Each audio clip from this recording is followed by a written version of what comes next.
I consider that the art object is a burden. It has become inessential.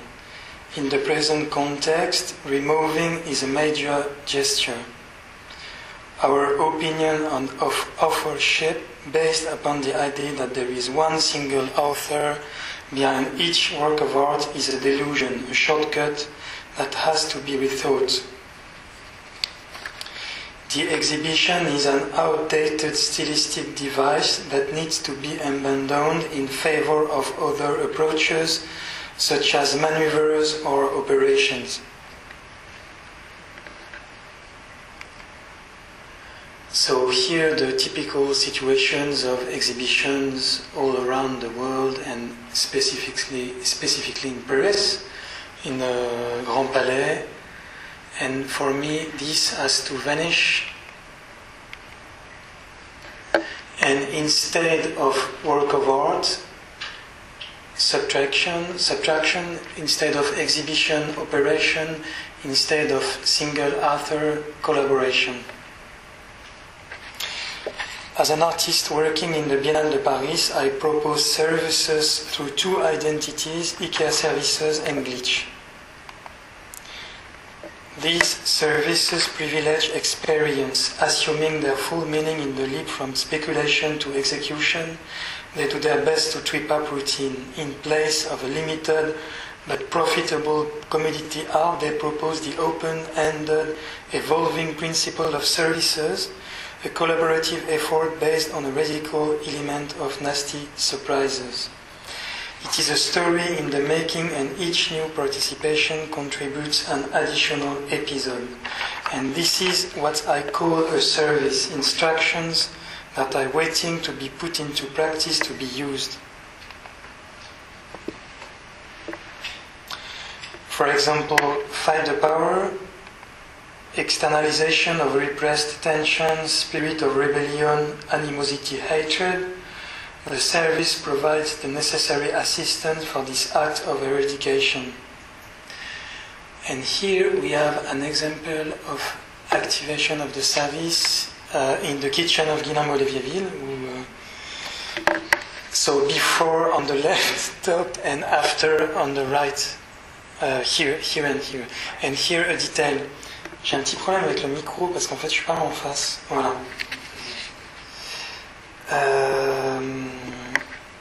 So it was a broken mirror in the kitchen. Another service, cancellation of spaces, a temporary seizure of a space, physical or virtual, designed by the client. And here I give you some images of realizations since 2004 in different contexts.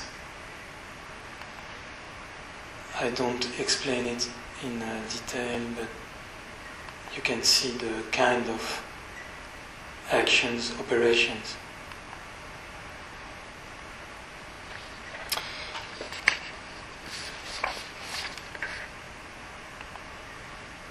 Another service, upgrade, an action designed to increase the value of a thing, state or situation.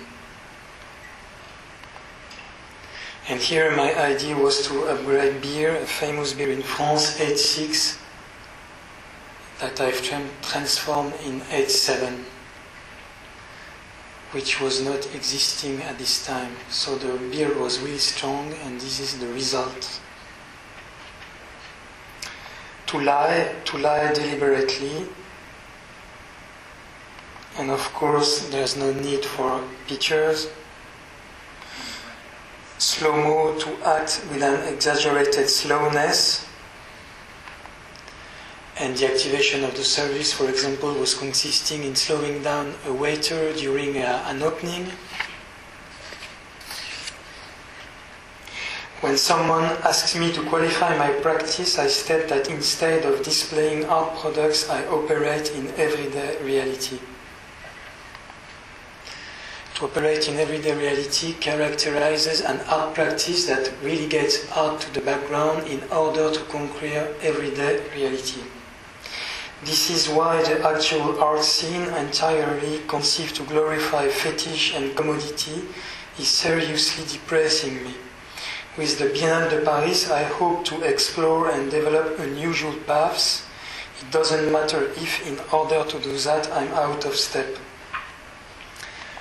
So, another time, the motto of the Biennale de Paris, you've seen it once before, through practicing a mixture of genres, exploiting the porosity of frontiers and the redistribution of roles, the Biennale de Paris allows art to appear precisely where we don't expect it. Of course, I agree with that.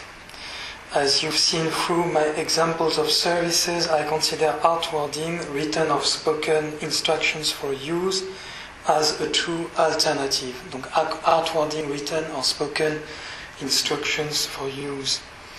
Art wording allows a work of art that comes into existence each time that the instructions for use are applied, the opportunity to generate some unforeseen situations at all levels in society. Concerning the collection, this is how I visualize things. On the one hand, collection has to privilege experimentation. The unexpected is the key. Generating unforeseen situations in the collection is a manner to keep it away from boredom and humdrum existence. On the second hand, to avoid frustration, the collector has to get down to work. Storing up art objects is obviously not sufficient.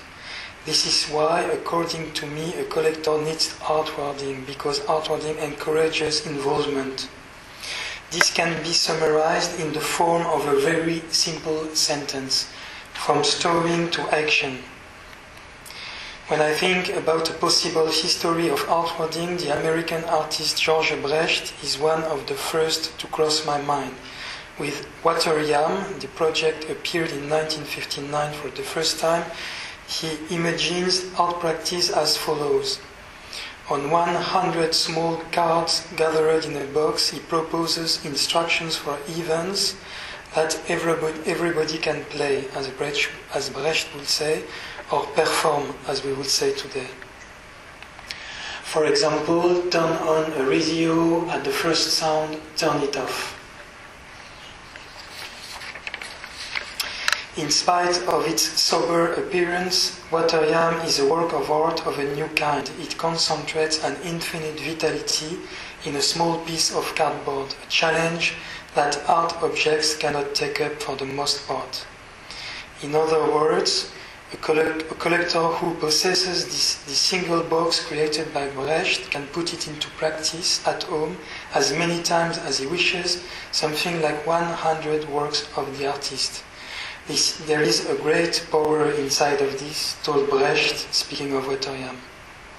Here is a new way to envisage art and its economy. The role of the artist is one of a propositor. The work of art is deliberately unfinished, presented as a potential.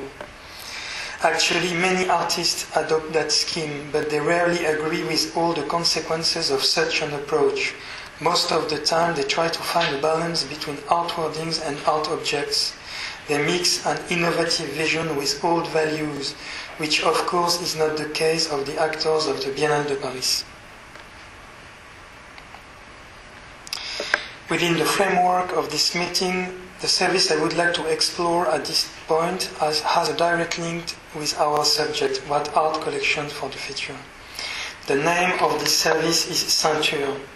The word is pretty difficult to translate. It expresses in French the fact that somebody goes on a diet in a radical way by removing all food that could be considered as superfluous.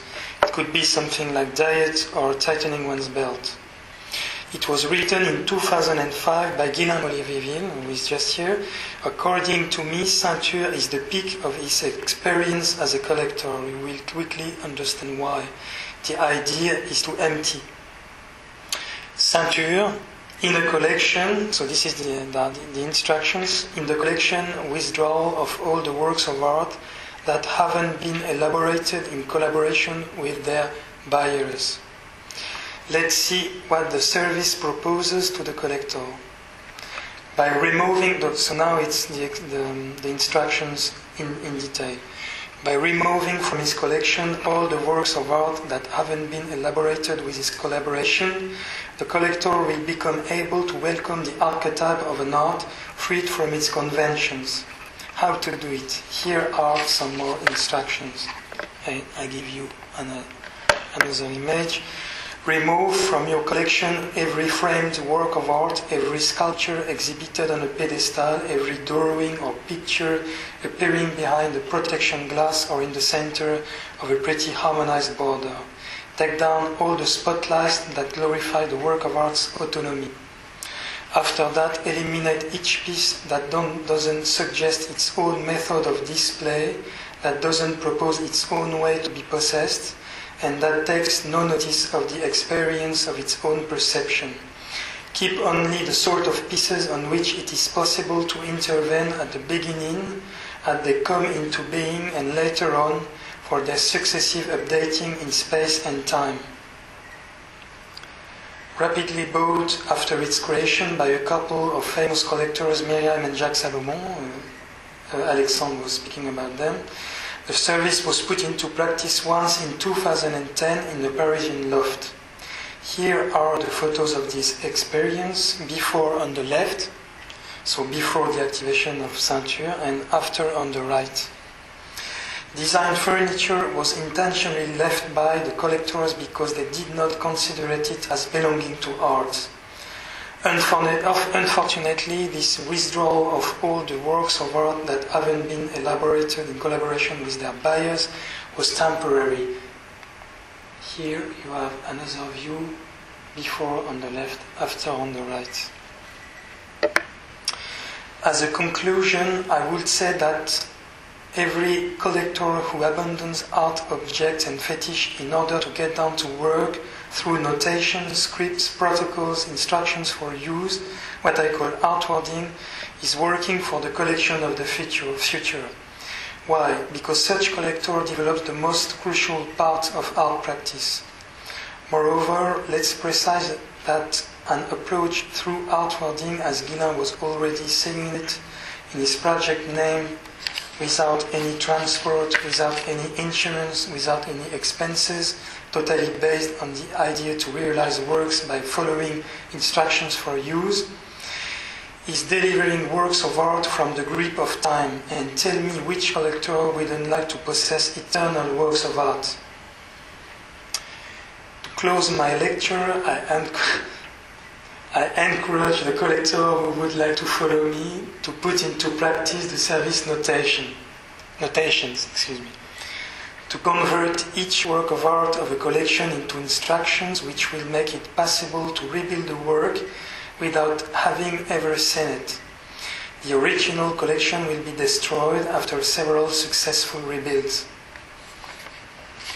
Voilà.